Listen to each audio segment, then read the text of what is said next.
Take a look at this picture. In a story that you will only see on Fox 13, this is a convicted killer. Right now, he is on the run after the Shelby County Jail released him. Now, this was a sudden change for Anthony Green. A jury convicted him of murder, and only 38 minutes later, the jail set him free. Fox 13's Troyce Grant joins us live downtown at 2:01. Troyce, Fox 13 learned that this wasn't really an issue of just bad timing. Walk us through what happened.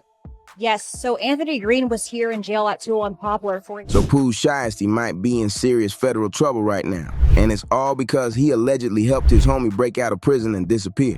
But here's the thing. This wasn't just some random friend. This was a convicted murderer. The man got found guilty of first-degree murder by a full jury. 38 minutes later, he walked right out the front door of that jail. Not transferred, not processed, just gone, like nothing happened. And the feds now believe Pooh Shiesty has been keeping him hidden this whole time. This sounds like a plot from a crime movie, but no, this is Aichila's real life happening right now in Memphis. Before we get into how Pooh supposedly got tangled up in all this, you need to understand who actually escaped. His name is Anthony Green, but on the streets, they call him Choppa Wop. He's not some nobody either. Choppa Wop runs in that same tight Memphis circle connected to Pooh Shiesty and the 1017 crew. Out there, everybody knows everybody. And loyalty, it goes deeper than family in those streets. To really get why this bond matters, you gotta understand how Memphis street culture works. Memphis isn't like other cities where crews are scattered and barely connected. In spots like South Memphis and Whitehaven, the street network is small and tight. Everybody's woven together. Pooh Shiesty grew up grinding through that environment from nothing, and the people he came up with back then, those are the same people he still rides with today. Choppa Wop was one of those day ones. They were running together before any fame showed up, before the record deal with Gucci Mane and 1017 records, before the money and the spotlight. That's the kind of bond we're talking about here, the kind where you'd put everything on the line, not because of blood, because of what you survived together. Now let me take you back to June 2020. That's where this whole thing actually begins. Whitehaven, Memphis, hot summer night. A 27-year-old man named Octavius Atkins is just sitting in his car at the intersection of Shelby Drive and Neely Road, minding his business, maybe on his phone, maybe waiting on somebody. We don't really know, but here's what we do know. Out of nowhere, a white Mercedes SUV pulls up beside him, and that's when everything went sideways. According to police reports and witnesses, somebody inside that Mercedes started shooting. Multiple rounds, no warning, no hesitation. Octavius Atkins died right there at the scene, gone in an instant, but it didn't end there. A 49-year-old man sitting in another car nearby caught a bullet too. He survived, but the message was loud and clear. Whoever pulled this trigger wasn't playing around. Now here's where it gets real. After the shooting, that white Mercedes SUV just disappeared. But Memphis police got to work on the case immediately. And hours later, they found it. Same vehicle, sitting behind a building, completely torched. Somebody had set that car on fire to destroy evidence, which tells you right away this wasn't some random act of violence. This was planned. This was someone who understood exactly how investigations work and was trying to stay ahead of it. No DNA, no fingerprints, no ballistic evidence left behind to connect them to that SUV. The Memphis Police Department knew they were dealing with somebody smart, but detectives kept pushing. Months of work, going through surveillance footage, interviewing witnesses, stitching together every piece of evidence they could find. And eventually, they landed on a name, Anthony Green. Street name, Choppa Wop. Police put out a warrant for his arrest. And after some time on the run, a Mississippi Highway patrol officer finally caught up with him. Months later, during a routine traffic stop, Choppa Wop got picked up, arrested, and charged with first-degree murder for the killing of Octavius Atkins. But here's where things start getting complicated. While Choppa Wop sat in jail waiting on his murder trial, he had another charge hanging over him too, a theft charge. Way less serious than murder, obviously, but it matters because this is where the system starts to crack. He posted bond on that theft charge while still locked up on the murder case. So technically, bail was paid for one charge, but he was still being held for the bigger one. You following? Because this is where everything goes sideways. Fast forward to September 24th, 2025. Choppa Wop's murder trial finally happens. He's in front of a jury. They hear everything. The surveillance footage, witness testimonies, forensic breakdowns of that burned Mercedes, all of it. Prosecutors walk through their whole case, showing how Choppa Wop was the shooter, how he torched the car to destroy evidence, and how his actions took an innocent man's life and left another person injured, just for being in the wrong spot at the wrong time. The jury deliberates. They come back. Guilty. First-degree murder. In Tennessee, when you catch a conviction like that, you're looking at life in prison. Mandatory. No wiggle room. This isn't some situation where you do 10 years and walk out early on good behavior. This is the kind of conviction that ends your life. Everyone in that courtroom, prosecutors, the judge, the victim's family, they're all thinking the same thing. This man is about to get processed and shipped straight to a maximum security facility for the rest of his days. The family of Octavius Atkins probably felt some relief for the first time in 5 years, thinking, finally, justice. But here's what actually happened. And I need you to lock in right now because this is where everything falls apart. After that jury came back with guilty, Choppa Wop was supposed to be taken back into custody immediately.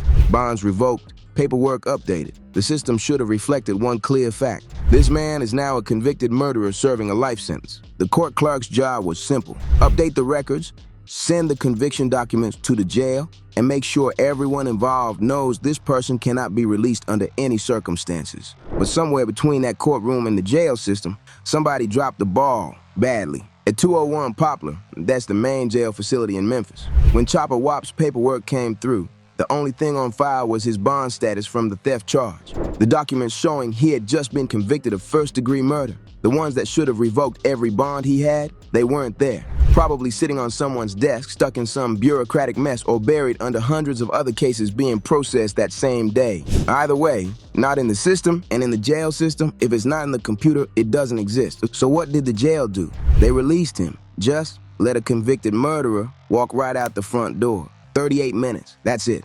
38 minutes after being found guilty of first-degree murder, Choppa Wop was back on the streets of Memphis, a free man. His attorney, a lawyer named Brandon Hall, confirmed the whole thing to the media. He told Fox 13 it was a paperwork mistake, a clerical error that let his client walk out. And here's the part that really twists the knife. Hall said the jail is usually slow as hell when it comes to releasing people. He's always complaining about it. His clients sit in intake for 2 days sometimes, waiting to get processed out on minor charges. People who made bond legally, people who should have been out immediately, stuck there for 48 hours because the system is so backed up. But somehow, they got Choppa Wop out in 30 to 40 minutes. The one time they move fast, it's to release a convicted murderer. You seriously cannot make this up. Now here's what happened next. The Memphis Police Department caught the mistake the following day. September 25th, 2025. Somebody finally processed that conviction paperwork, saw what went down, and alarms started going off everywhere. They immediately issued a new warrant for Anthony Green, charging him again with first-degree murder, employment of a firearm with intent to commit a felony, criminal attempted first-degree murder for that 49-year-old man who caught a bullet and survived. But by the time those warrants went out, Choppa Wop was ghost, gone, vanished into thin air with a full 24-hour head start. In that kind of time, he could have been anywhere, out of state, tucked away in a safe house, somewhere deep in the country where nobody would even think to look. And this, right here, is where Pooh Shiesty's name enters the picture. The street's been talking, and according to multiple sources and what investigators are allegedly digging into, they believe Pooh Shiesty has been helping Choppa Wop stay hidden this whole time. Now, I know what you're thinking. Pooh Shiesty is locked up himself right now, doing time on federal charges from that Miami shooting. So how is he helping anybody from behind bars? But here's the thing about loyalty in these streets. Even from prison, Pooh has allegedly been making moves, sending money, providing resources, connecting Choppa Wop with people who can keep him safe and out of sight. Let me break down what investigators suspect is going on, because this is organized. First, money. Choppa Wop can't survive on the run with nothing in his pocket. He needs cash to eat, to move around, to pay for places to stay, to switch locations constantly, to buy new clothes so he doesn't look the same, to pay people to stay quiet. When you're a fugitive, everything costs money, and you need it coming in steady. Word on the street is that Pooh Shiesty has been funneling cash to Choppa Wop through different channels. Family members, mutual friends, people deep in their crew. The money is allegedly flowing. We're talking thousands of dollars, enough to keep a man comfortable while he's dodging a murder warrant. Now let me explain how this kind of money movement probably works, because it's not as simple as Pooh wiring funds from a prison phone. It's way more calculated than that. Even locked up, Pooh Shiesty still has access to his money. Royalties coming in from his music, investments, accounts being managed by his team on the outside. What investigators believe is happening is that Pooh's been giving instructions to people he trusts, maybe his lawyer, maybe family, maybe close associates, telling them how to move money in ways that can't be traced back to Choppa Wop. They might be using cash apps under fake names, sending funds to multiple people who then pass it along, using cryptocurrency to make transactions harder to follow, or just moving physical cash hand to hand through a chain of people. It's called structuring, and it's designed to dodge detection. The feds are good at tracking money trails, real good, but when you break payments into small amounts and run them through multiple hands, it gets a lot harder to prove where that money actually ends up. Second, safe houses. You can't be on the run and just crash at any random spot. You need places where you can lay low, places where nobody's gonna talk, where you're invisible. Investigators believe Pooh has been connecting Choppa Wop with safe houses through his network of people in Memphis and the surrounding areas. We're talking about spots owned by folks who are loyal to the crew, people who understand that snitching is the worst move you can make, and who are willing to catch charges themselves just to protect a homie. These aren't obvious places either. Trap houses, rental properties under fake names, homes owned by people so far removed from the situation that police wouldn't even think to check. Third, resources. Burner phones, fake IDs, transportation, everything a person needs to stay mobile and stay invisible.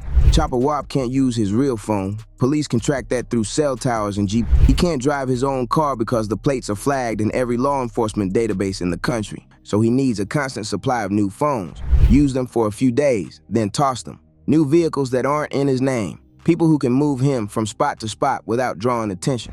And investigators believe these connections have been providing all of it. This is where that tight Memphis street network really comes into play. Pooh Shiesty knows people in every neighborhood, every area code, every corner of that city. He's got connections across Tennessee, Mississippi, Arkansas, Alabama, all over the South. With just a few phone calls from prison, he could set up a whole network for Choppa Wop, moving him from place to place, always staying one step ahead of the law. Now you might be wondering, how do investigators even know Pooh Shiesty is involved? Well, for one, the FBI and Memphis police have been monitoring communication.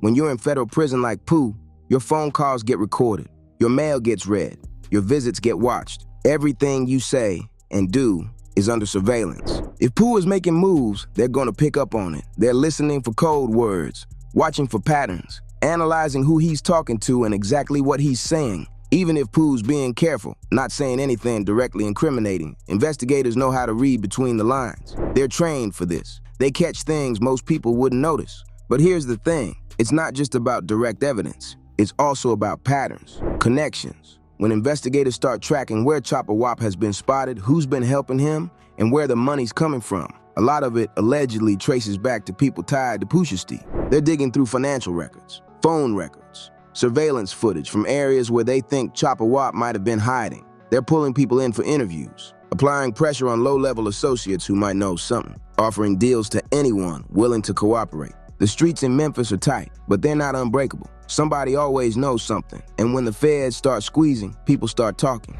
Maybe it's somebody who got pulled over carrying a large amount of cash and doesn't want to catch a money laundering charge. Maybe it's someone who let Choppa Wop crash at their spot for a week and just realized they could be charged with harboring a fugitive. When people start facing real prison time themselves, loyalty starts to crack. But here's the thing, everybody already knows. Choppa Wop and Pooh Shiesty go way back, same circles, same homies. And in that world, when one of your people is in trouble, you don't turn your back. You help, no matter what, even if it means catching a federal conspiracy charge yourself. That's the code. And Pooh Shiesty, he's been known to hold that code down heavy in his music, in his interviews before he got locked up. Pooh always talked about loyalty being everything, never switching on his people, keeping it real no matter what. And now, allegedly, he's living by that code even when it could cost him years of his life. But here's what people need to understand.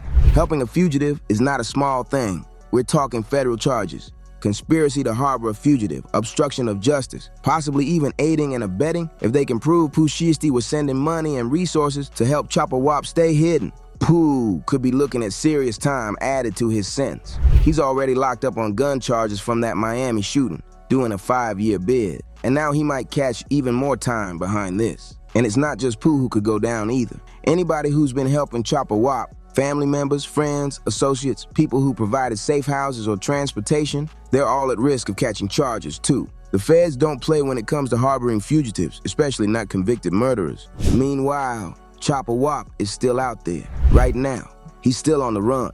Memphis police have been hunting for him, putting pressure on his known associates, checking every spot they think he might be. His face is probably plastered all over social media by now. Crime Stoppers, websites, local news broadcasts, they're offering rewards for any information that leads to his capture. But this man has managed to stay hidden for months. And that tells you something. He's got real support behind him. You don't evade capture this long without help. You just don't, especially not in today's world, where everybody's got cameras, where facial recognition is everywhere, where one slip-up can end it all. Now let's zoom out for a second, because this story is bigger than one man escaping or one rapper allegedly helping him hide. This is about the system failing at every single level. How does a convicted murderer walk out of jail because of a paperwork error? How is that even possible in 2025? We've got technology, we've got computers, we've got systems specifically designed to stop exactly this kind of mistake.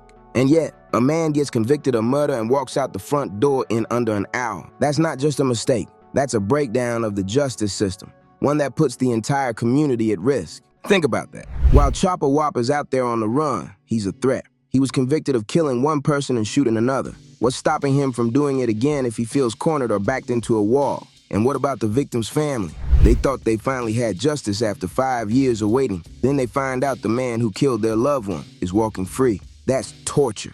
They can't feel safe knowing he's somewhere out there, possibly still in Memphis. Then there's the loyalty side of all this. In the streets, loyalty is everything. When your homie needs you, you show up. No questions, no conditions. But where's the line?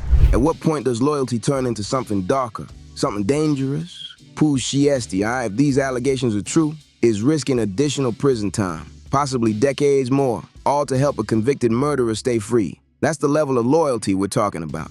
But it raises hard questions. Is that loyalty worth it when innocent people could get hurt? When you're already locked up and could be getting out in a few years? When you're throwing your own future away for someone else? You have to understand who we're really talking about here. Choppa Wop was convicted of killing Octavius Atkins, a 27-year-old man with his whole life ahead of him. He also injured another innocent person that night. Real lives, real families. Octavius had people who loved him, people who miss him every single day, people who will never see him again because of what happened at that intersection. And now, because of a clerical error and allegedly because of help from people like Pooh Shiesty, the man responsible is walking free instead of serving his life sentence. That's not justice for the victims. That's not safety for the community. But this is the reality of street life. This is a culture where loyalty sometimes outweighs everything else, where the code matters more than the law, where people are willing to risk it all for their homies, no matter the cost. I'm not here to say it's right or wrong. I'm just telling you what it is. This is the world Pooh Shiesty and Choppa Wop come from. And this is the world they're still operating in, even from behind bars, even while on the run. So where does that leave us? Right now, the investigation is still active. Federal agents and Memphis police are working overtime, trying to track down Choppa Wop and figure out exactly who's been helping him stay hidden. Pooh Shiesty's name keeps coming up. And if they can build a strong enough case, we could see new charges filed against him soon. Every phone call he makes from prison is being analyzed. Every person connected to him is being watched. The pressure is building. The net is closing in, and it's only a matter of time before something breaks. And when they finally catch Choppa Wop, because trust me, they will, everybody who helped him is gonna face consequences. That's just how it goes. The feds don't just want the fugitive. They want everyone who made it possible for him to stay free. They'll use that capture as leverage, flip people, get them to cooperate, and hand over evidence on others. That's when we'll really find out how deep Pooh's involvement goes, if there even is any. And for the rest of us watching this play out, it's a reminder that real life is wilder than any movie. You seriously cannot make this up. A convicted murderer walks out of jail in 38 minutes. And one of Memphis's biggest, various rappers is allegedly helping him hide from behind bars. That's the kind of story that shows you how deep loyalty runs in the streets and how messy everything gets when the system falls apart. This story isn't over, not even close. When more details come out, I'll be here breaking it all down. Until then, keep it real. Stay safe. The streets are always watching, and so am I. Peace.